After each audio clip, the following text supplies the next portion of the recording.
There are dire warnings that New South Wales will be hit by increasingly extreme weather. 2015 was the hottest year since climate records began. Figures show this July was the single hottest month in recorded history. Australia sweltered through its hottest spring on record. Climate change is now affecting every country on every continent. It's the rate that's of great concern. And what do you put that rate down to? Oh, it's human activity. We have everything we need. Some still doubt that we have the will to act, but I say the will to act is itself a renewable resource.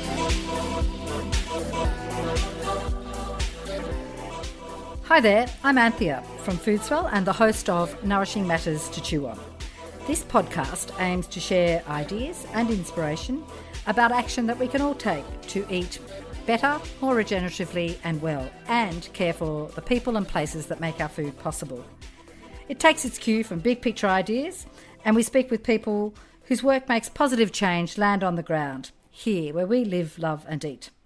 We've launched some scene-setting episodes for you to digest over summer and hope you'll join us from late January for weekly episodes where we dig into the issues and the opportunities for all of us to be part of sustainable change for resilient and sustainable food systems. You can't really address food security without considering climate change, without considering the environment, without considering biodiversity loss, water resilience, and really going back to core human elements of human behaviour and how we share the resources that are on the planet.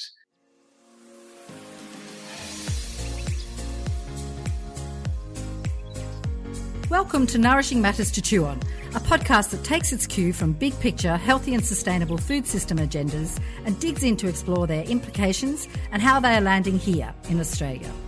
I'm Anthea Fawcett, founder of Foodswell, sustainability advocate and a farmer's daughter from New South Wales. Join me on a weekly journey across our food and agricultural landscapes as I speak with inspiring people who are tackling parts of the wicked puzzle to enable change toward a healthier, more sustainable, fair and resilient food system and environment. I acknowledge the traditional owners and custodians of the land on which this podcast is recorded throughout Australia and recognise their continuing connections to land, water and culture. I acknowledge that sovereignty has never been ceded and pay my respects to elders past, present and emerging. I'm speaking with Dr. Arnagretta Hunter, an eminent cardiologist who has many interests that include the social determinants of health and the broader environmental context, and writing and speaking about health and climate change. Arnagretta, welcome and thank you for joining me in conversation. Hi, Anthea, thank you very much for having me on. It's really great to be with you. So many people are concerned about our food system's health and sustainability. You're now chair of the Commission for the Human Future, congratulations, who recently released a report, The Need for Strategic Food Policy in Australia. Arnagretta, you wear so many hats. In addition to your everyday job as a cardiologist and physician, you're also a senior clinical lecturer for the Australian National University Medical School, a member of the Climate and Health Alliance, and you're on the Friends Advisory Board for the National Rural Health Alliance, an organisation whose work I love. Before we talk about the report, can I ask you very broadly how you personally feel about the big picture of our current food systems and the health of our environments? What perhaps is currently most inspiring you in your current research and outreach work? I should probably start by putting a caveat over this, which is that I'm not an expert in food policy. I certainly have an active interest in my professional life, and I also think that as we work our way through ideas of catastrophic and existential threats, and we begin to really actively consider the future for humanity or our human future, that the food system is a microcosm through which we can see the potential challenges and the potential solutions that will make our future a more comprehensively better place, both for ourselves and for the planet on which we live. Can you tell us, to kick off, about the Commission for the Human Future, what it is and how it sees its role in contributing to change? The Commission for the Human Future came from a conversation between emeritus professors and a number of graduate students at ANU in 2017. It was based on some work that had been done around the world on existential and catastrophic threat, and particularly a report or a book that had been written around that time by Julian Cribb, a science writer many people might know. And so the emeritus group and associated others came together to talk about what was recognised to be the human-induced catastrophic and existential risks that would really pose a significant threat or barrier to the best possible human future, to the capacity for humanity to survive and thrive. And so that was highlighting the human-induced threats to our future, so environmental threats like climate change and pollution, food security, water security, biodiversity loss, the technological threats like the unregulated or poorly understood use, I think, of technology, or particularly artificial intelligence, and the human behaviour issues like war, and particularly nuclear war as a potentially existential threat to humanity, really wiping out our human future. And so it was this combination of anthropomorphic or human-induced threats and challenges, and the fact that these things are interrelated. And when you think about climate change, which is one area where I guess I do spend quite a lot of time as a clinician, the flow-on effects from climate change and the interrelationship between climate change and these other threats and dynamics. So food security or water security, biodiversity, issues around environmental pollution, and then the human behaviour costs if as we face increasing challenges to do with our environmental change as the climate is evolving. Is human behaviour more likely to lead to conflict and to increasing challenges around the world? So is the likelihood of war, in fact, changed by the presence of climate change? And there's some work on that, particularly in the context of conflicts like the war in Syria, about whether the environmental contribution to those sorts of conflicts might not be they might not be insignificant. And so the Commission for the Human Future was really brought together for people to discuss these interdependent, interrelated threats and to find those common narrative themes that might be solutions that will help us to contend with the big questions and to the big risks that we all face into the future. Gosh, it's huge. And food security was one of the first focal issues the Commission has focused on. That's right. So the Commission itself, the 2017 was this ANU group, and that led in 2019 to the formal formation of the Commission for the Human Future. The Commission sits outside the ANU, but has definitely a relationship with ANU. It's a messy one, but it's actually quite a constructive way for us to be existing. The other organisation that has played a significant role in the development of the Commission is Australia 21 Institute, that many people will have heard of. And so our first meeting was to bring together people who were expert in a variety of catastrophic and existential risks, and to look for the common themes that can emerge from those variable and quite diverse challenges. What were the common themes that emerged from that first report? The common themes were using science seems to be quite sensible. So actually understanding the research, understanding the literature, and that means a broad and fairly inclusive use of the word science. So that's recognising that different knowledge systems have a lot of merit, and particularly an appreciation, I think, of Indigenous knowledge and Indigenous culture can inform a significant amount of our scientific understanding of the risks that we face. So science is good for us. That one of the major political challenges we face is this short-termism and our incapacity to look and plan in a policy direction towards a longer term. Even 5 years seems like a long time in politics. And some of these issues that we're facing are playing out over years and decades. And so being able to shift that focus to a longer term view would be tremendously helpful. So using science, taking a longer term view, they were two of the really big messages that I took away from that first report. And so then our plan was to work our way through some of the other threats and challenges that have been faced. And we have, as you know, done a roundtable discussion on food, and there are 2 reports that have come from that food security discussion. We've also had a conversation about climate change. Now, our climate change report is not yet published, but it's certainly underway. Gosh, I look forward to that one. You and I were both sort of involved with the panel on food security, and it was an interesting process, not least because it drew together such a wide-ranging group of people with quite different views, but who shared a really deep sense or common concern or even frustration about our food system and where it's heading.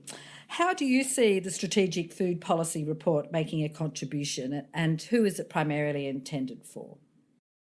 Well, so there were two reports, one which was, I think, a reasonable summary of the conversation that we had, albeit from the position of the writers of the Commission of the Human Future.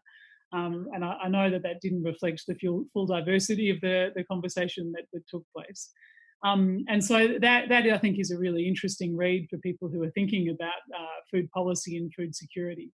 The second report was really focused on policymakers, and that's actually focused at a government level or on a think tank level, on an advocacy level, getting people to really engage with the sorts of solutions that are out there for food systems, and particularly looking at food system resilience in a changing climate. Mm-hmm. One of the key messages of that policy report was to call for greater coordination of what it refers to as the sprawling governance of Australia's food system, the policy for which is currently spread across some 14 or more government departments and agencies and aren't really connected through a central authority, legislation or even a ministerial portfolio. Do you see the report as helping to join dots or help build coalitions to support work already underway in key environmental and public health areas? I think this is why I see it as a microcosm or a really nice example. It's not really a microcosm, but it's a nice example of these complex interdependent issues.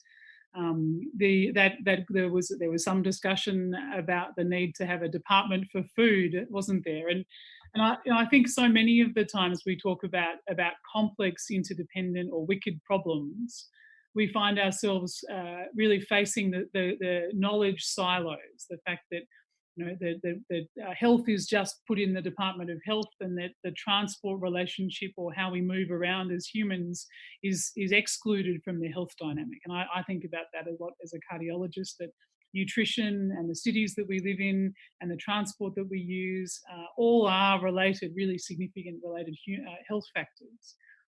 So for food, again, the same thing. We've got multiple government departments, or at a university, multiple different parts of the campus that have influence and have relationships with food policy and with the food system.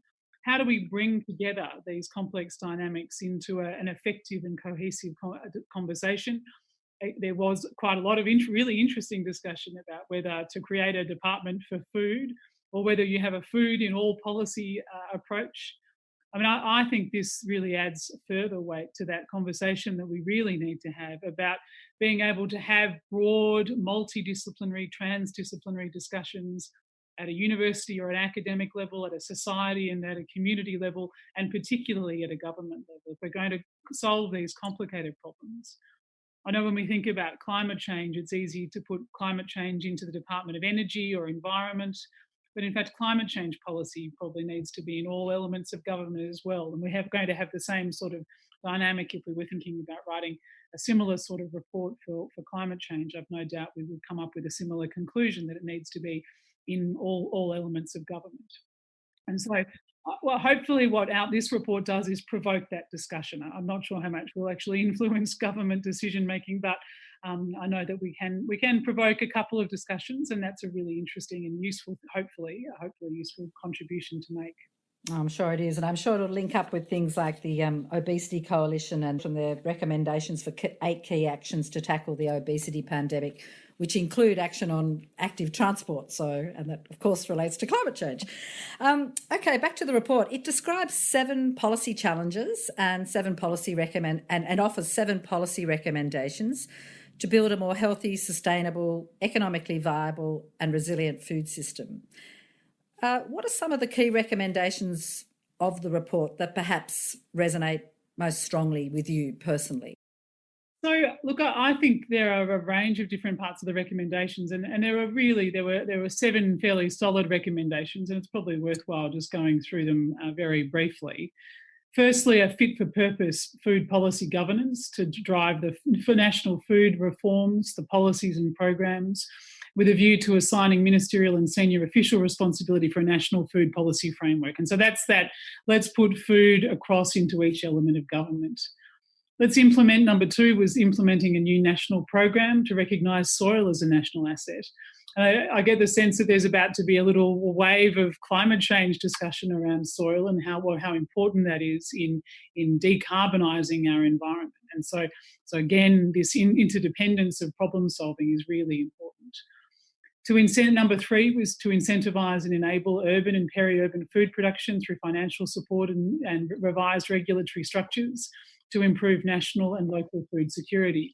And isn't that interesting, again, in the context of climate change and particularly in the context of the coronavirus pandemic, about that need to really work on your local food resilience.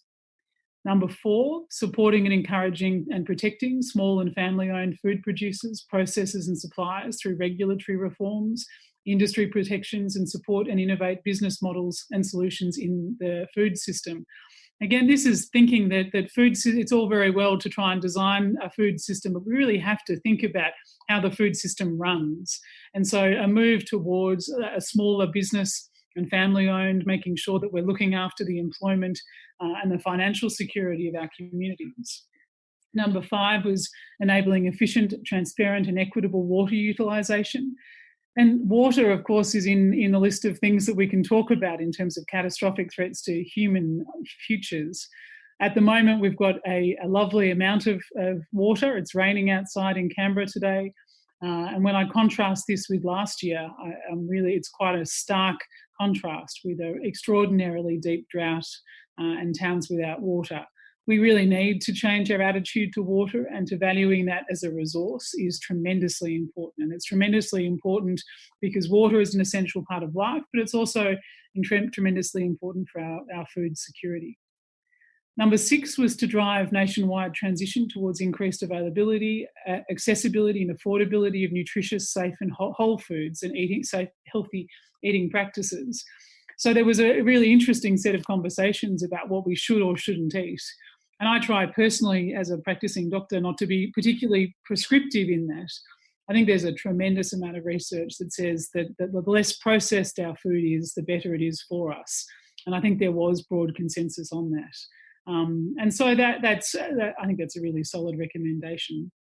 Number 7 on the final recommendation was to establish a national food, fisheries and agriculture knowledge program, including strategic vision and central coordination of domestic research agenda, funding support for research efforts and upscaled international engagement with the export of research and technology. And again, I think a fantastic recommendation that's come from that report to engage locally, federally and internationally to improve our food system resilience.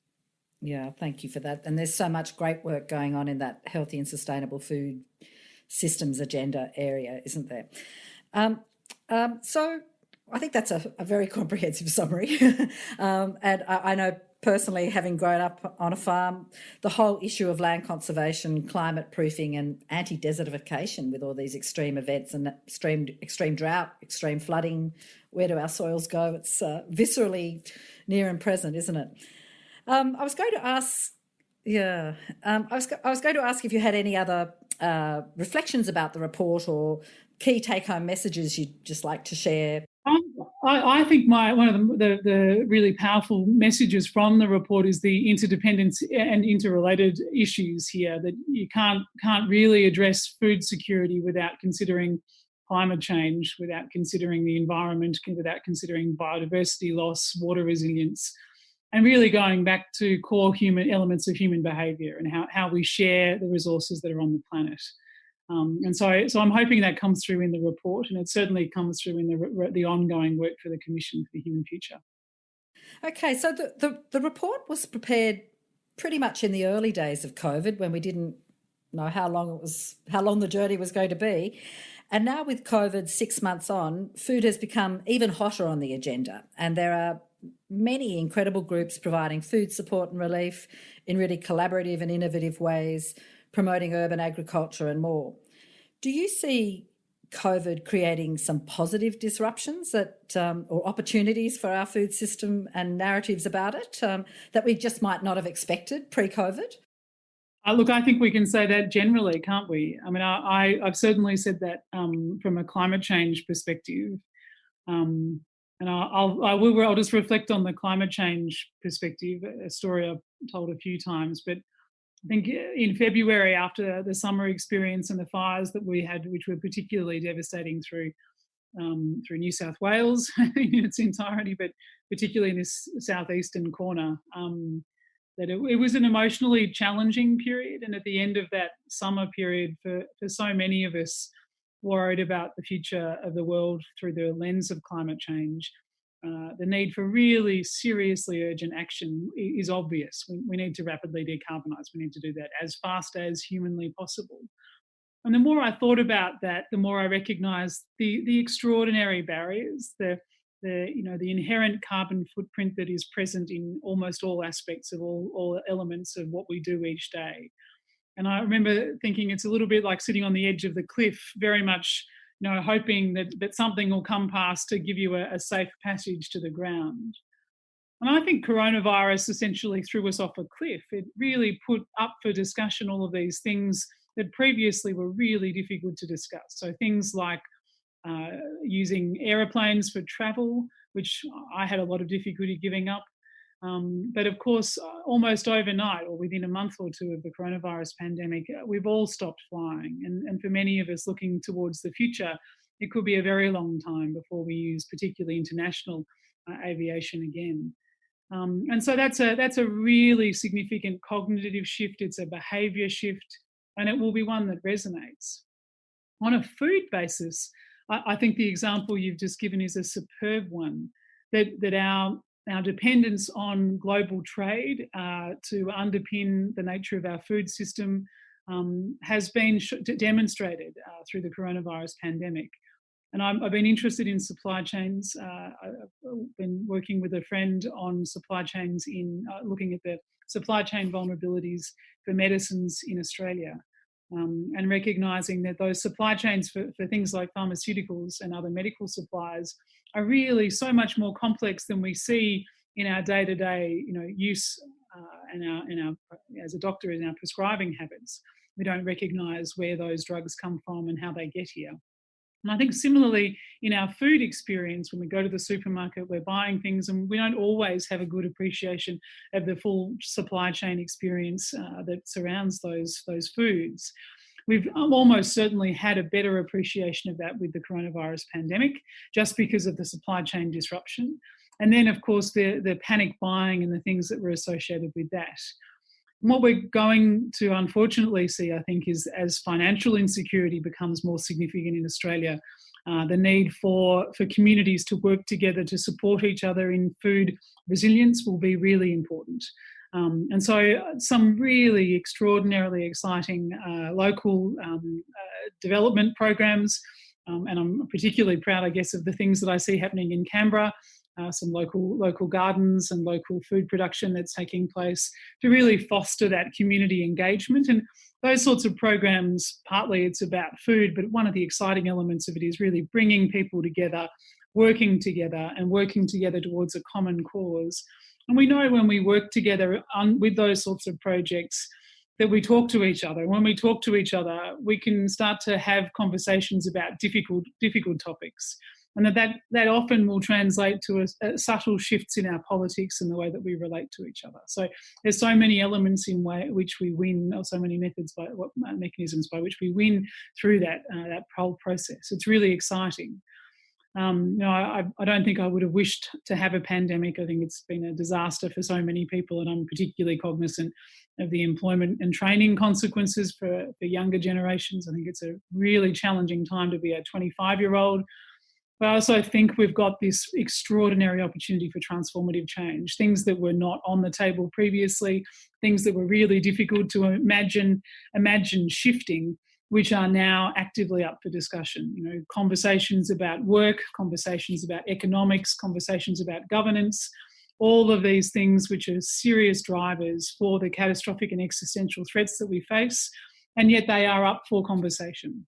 Do we need to work 40 hours a week? Can we work 20 hours a week? Should we all be spending a little bit more time with our friends and family? Can we provide adequate social and financial support to our community to allow us to do that in a way that gives us all a better sense of well-being and improves our health? These are questions we really couldn't have actively asked, I think, a year ago, and certainly weren't thinking about in the way that we are now. that's what transformative change probably looks like. Very few of us have lived through a period like this, and we read a little bit about it, but these sorts of really radical changes in the way that humans behave don't occur very often. And I think we're at the beginning of that process. I suspect that process takes years. It's hard to fast forward through this, but I think we've already seen significant behaviour and cultural change. But there's also this lag through which the changes become a normal process. So I'm cautiously optimistic that we've got opportunities for ongoing significant social and transformative change over the next couple of years. You've mentioned about the opportunities for conversations and connections that local and regional food projects and activities have. COVID's obviously having a huge impact on our health in a variety of ways, on our health and well-being, and also loneliness and mental health and so forth. Can you comment, perhaps as an individual or as a clinician, on the sorts of impacts on health and well-being that you're generally observing as a result of COVID? Yeah, so I think firstly we've been pretty lucky with actual coronavirus here in Canberra, and certainly compared to my friends and family in Melbourne, I'm very mindful that we've really got off very, very lightly, and extremely grateful to the Victorians for the work that they've put in to protect the rest of the country. That's been quite extraordinary. What we've seen is this transition. So in the ACT, we've been fairly protected from the virus. We haven't had any significant community spread. We haven't had that many infections, so it hasn't changed or overwhelmed our health system.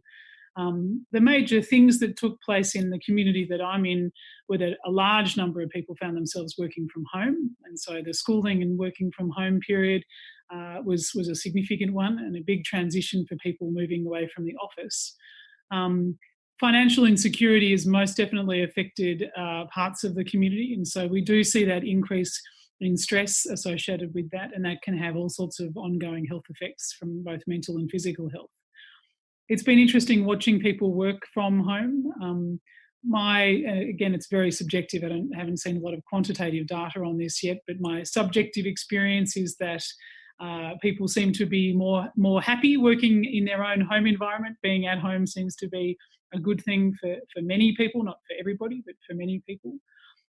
So that family engagement has some potential advantages.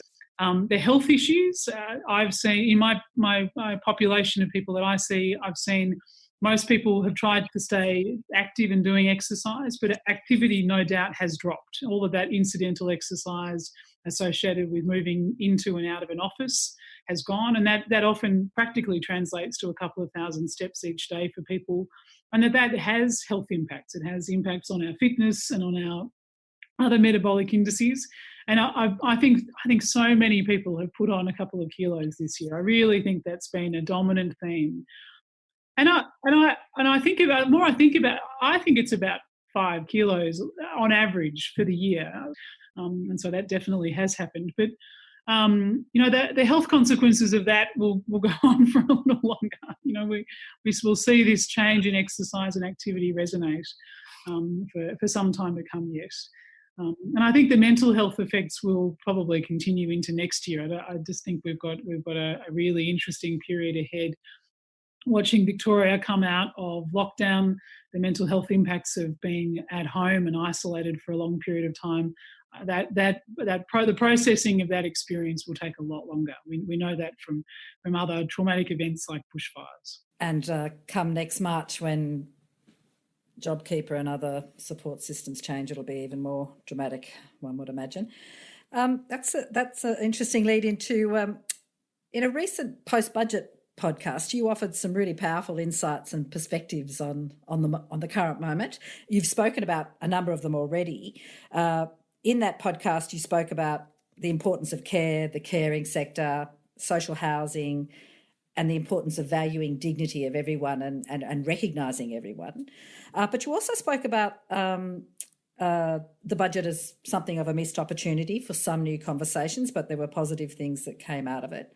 What you also said that COVID COVID has shown how we as a community are ready to do really extraordinary things and want vision and change on climate and more. And you've alluded to that in the conversation already. I thought that was a really beautiful summary of how there's been this real coming together of energy and new conversations and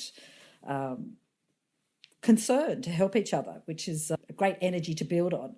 But you also spoke about the potential political or civil dangers on the horizon, given the possible dissonance between community values, concerns and aspirations for change, and the apparent deafness by the government in some areas of the budget, perhaps with regard to climate and equity.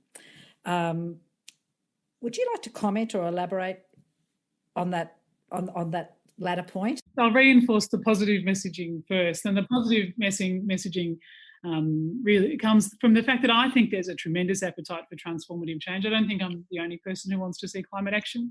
Most of the research that's done says that it's around 80% of Australians do want serious policy change on climate to address climate change as a serious threat to Australia's future. And we have this then extraordinary opportunity. We've been disrupted. The disruption has taken place, and so that budget, I think, is a terrible missed opportunity to really invest in transformative change. To think imaginatively about what a budget is for and how it can be used, and how it can be used to foster and really encourage a well-being of community. And so I've got a particular interest, I think, in the transition towards a well-being economy. That most definitely is something that I would like to see us explore more actively. And what would that mean? It means that we invest in caring for each other. We invest in caring for our community. We invest in preventative healthcare. So that means we invest in facilitating active transport, in spending time with nature, in improved nutrition and much better social support. We stop putting people in situations where they're under such extraordinary financial pressure that they can't have secure housing, that they don't have secure access to entertainment and to meaningful work in whatever way, shape or form that takes place, and that they don't have access to adequate nutrition. And we know all of those things then resonate through their health and increased health services required. And so you wanted me to comment on the potential pitfalls. The polarisation that we see is the other end of the spectrum. So on the one side of the spectrum, you see this extraordinary coalition of people coming together. We've acted to try and suppress a virus that we could see threatening our community. And I think that narrative is easily transformed to say, well, if we can work together to suppress this virus, let's work together to confront the elephant in the room, which is the major threat of climate change, which is, I think, coming at us with an increasing velocity. And so we can use the skills that we've developed with the coronavirus pandemic to confront the climate change disaster that is unfolding. And you see that, I think, nicely demonstrated through the recent election results, both in New Zealand and here in the ACT, where people are really voting for transformative change. They're voting for new ways of doing things. They don't want the old normal. They'd like to see a new way of doing things in the future. And that's an extraordinary thing to see, and it should give, I think, some hope and inspiration to a new wave of politicians who are interested in doing things differently.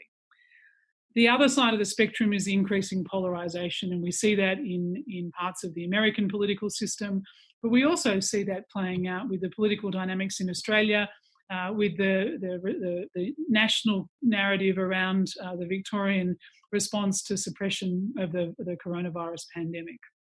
I think in time we're all going to be extraordinarily impressed by the work that the Andrews government did on that virus suppression. And yet the federal politics and the political dynamic of that really seem to enjoy the polarisation. And so what we see in the polarised politics end of the dynamic is that we're not coming together as a community. We're not being grateful for the work that other people are doing, and that anger grows and people get aggressive and they start to fight each other. And so that's what I was alluding to in that podcast discussion. When you put people under financial stress, so you start to remove some of the social security blanket that cares for people through a really difficult period, and you've got this political dialogue, which is not particularly doesn't build community, but actually undermines it. You have what we know that will commonly lead not to a revolution that brings the community together, but towards an increase in community dissent and debate. And often that can be quite destructive. And so I think that's the potential risk we run at the moment, is that we're heading to that end of the spectrum in various parts of the country. And we've got these bubbles where community are working together. Places like the federal seats that have voted in independence, like Warringah and the federal seat of Indi, small jurisdictions like the ACT, and local government areas where people are working together. And so we'll see this polarisation of communities that will care for each other and communities that are really pulling each other apart. And as we look for new industries that are regenerative and sustainable, caring for the people who are transitioning from old industries is a part of that narrative, isn't it? And but I think a lot of people want to see a bit more action on conservation and land management and landscape planning. Absolutely. And so there's all these opportunities to have I don't like the phrase win-win, but they're wins for the planet, in that we can improve the environment, the local environment and the global environment. And we can also improve the health and well-being of the community, both through financial support and activity, and also through community building activities. And I sound utopian. I often wonder, oh gosh, I'm sounding way too positive. But I think in practice, this actually really does play out. That when we work together, when we play together, and when we share a common narrative about caring for the planet, that really we can see things develop in a constructive way, in a sort of thing that actually builds the human future that we may all want. People like Christiana Figueres, she's a renowned climate champion, but she believes that, we all need stubborn optimism at the moment. Anger can sink into despair and make us powerless to make change, but anger that evolves into conviction is unstoppable and collective. So let's hope that's where we're heading. Yeah. So I think we should all take a tremendous amount of hope from New Zealand and from the ACT elections, and that's regardless of the side of the political fence that you sit on. I really think that those are inspirational election results for communities working together with a new vision, not with the old vision, with a new vision. And interestingly, women are playing a very key role in a lot of the leadership, such as yourself, Arnagretta. Can you comment on, in the rural health sector, there's farmers for climate action, there's doctors for climate action. Would you like to just comment on your observations about the role of women in some of those big change movements? Look, again, I think that's really interesting, and I've been involved in quite a lot of groups where there's gender diversity, and there's been a number of groups where the gender dominance is female. I think women come together around climate change. They do tend to care or perhaps focus on the community perspective. And I've given it thought. I probably don't understand it well enough to really comment in detail about why that's the case. But what I do see in terms of the conversations that I've had is that collaborative style of discussion, the open listening and constructive criticism, the potential to work as a team rather than as a group of individuals, might be more common maybe with a group of women. Maybe that's just because I'm female. I'm impressed by the power of bringing women together, and I am a member of the Women's Climate Congress here in Canberra, which is hoping to really foster these conversations. Groups of women coming together. One of my favourite groups that I'm not part of is the Knitting Nanas, really powerful group that have helped significantly in stopping the fracking and the gas development in the north part of New South Wales. Really inspirational group of women. And I think when you see grandmothers out protesting, I think it's a really powerful message to everybody that you're normalising that taking a stand. That it's a very powerful thing to do. It's a very normal thing to do. It's a defence of our children, sort of an approach. And I think it's a powerful message for our community. Lovely, thank you. Just wrapping up, perhaps, I'd love to hear your final thoughts or comments from two perspectives. Firstly, perhaps as a doctor, with regard to human health and a healthier food system, what might be your top 2 to 3 low fruit change priorities, actions that governments, individuals, communities could tackle right now? Look, I'd start with talking to people about food. That's probably where I would personally start. Food literacy is an important part of making healthy choices in terms of the food that we eat. And I think we probably undersell in the medical profession how important the food choice might be in terms of their health benefits.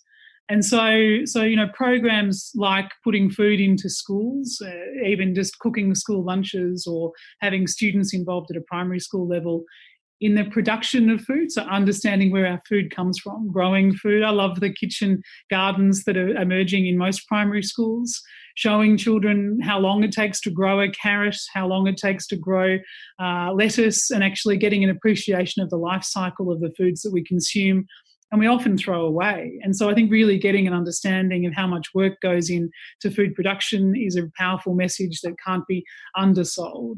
And I think then a food appreciation through learning a little bit about nutrition and cooking at an early age. When I talk to my patients about food, I always start from the fact that I'm tremendously biased by a strong food enjoyment. I really enjoy food. And I hope that translates through to an improved health perspective. And there's the Mediterranean diet as a reasonable piece of advice from a cardiovascular perspective. And one of the potential advantages is there may be some food enjoyment in there. So food enjoyment is probably an important part. And so getting a breadth of palate and food appreciation at a young age is a good idea. So that would be the first thing that I'd do, is try and improve food literacy, both for production and then enjoyment at an early age. Looking to the bigger picture, as the highly experienced, wide-ranging thinker and doer that you are, and if you think of healthy people and sustainable, more resilient and biodiverse landscapes, if you were given a blue sky budget and a mandate for the next 10 years, what priorities would shape your vision and how would you style and go about change? Look, that's part of the challenge, isn't it? That these problems, climate change, biodiversity, saving the environment, looking at water and food security, thinking about how to stop nuclear war, these problems are rapidly overwhelming. And so for many of us, we look at it and think, oh, well, that's hard, that's too hard, that's definitely too complex. And moreover, even if I thought I had some good ideas, how can that actually change things? And so I've been preoccupied by this dynamic of global change and local action. And so if I was in charge, I think the dominant threat that we face is climate change. I really believe that quite strongly. I think that the science is concerning. I think the velocity of change is probably a little faster than we see in the IPCC reports. Looking forward to the next report coming out shortly. I think we should put almost all of our attention into that. At the moment, the Australian prediction is that by 2100, and this is government data, it will be at 4 degrees. And that challenges habitability on the continent that we love, in parts of the city that we enjoy being in large parts of our landscape that we valued for a long time. And so if I was in charge, I'd make sure that narrative was spread and that we actually appreciate the true challenge of what we're up against, that threat it's not a conceptual risk, it's a real and very significant threat to our human future. And so I also think we can make significant changes to combat that, which improve our health and well-being, that improve our societal function. I think we should be exploring well-being economy, and I think we should put a price on carbon, and I think both of those things should be discussed more frequently than they are at the moment. I think working, as I said, the global versus local tension, we make all of these changes easier by looking after each other, and that's what we've learned from the coronavirus pandemic. And so fostering local community engagement. I'm fascinated by the local regenerative energy projects that we see in places like Yakandanda, Hepburn Springs, and popping up all around the country now. That's not just about transition to renewable energy, that's actually about fostering communities working together. And I think that's how we'll see meaningful change. So I would put that through as many parts of regional and rural Australia as are open to it, And I'd really, really get that rolled out as fast as possible, because I think that's one of the most effective mechanisms by which we will find ourselves working together to combat the threat that is most likely to change our future. Connection and inclusion, building onto new and different enterprises and caring economies.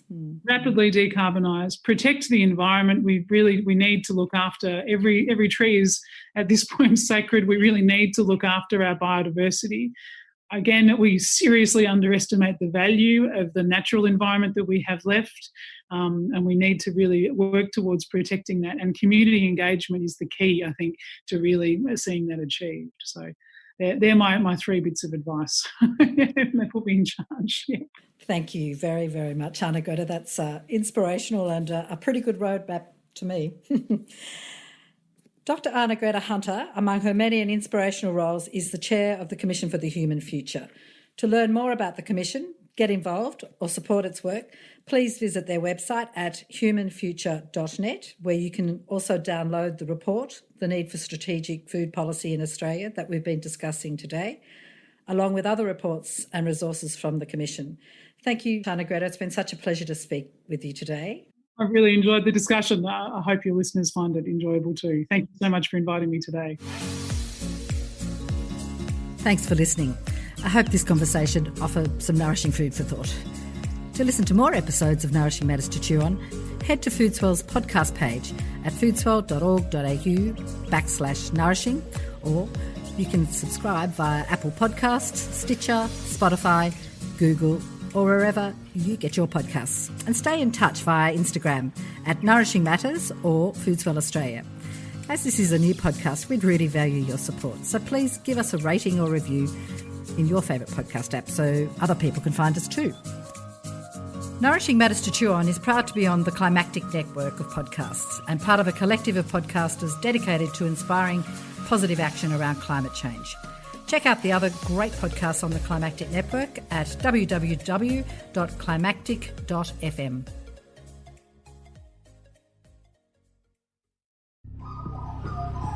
The Climactic Collective.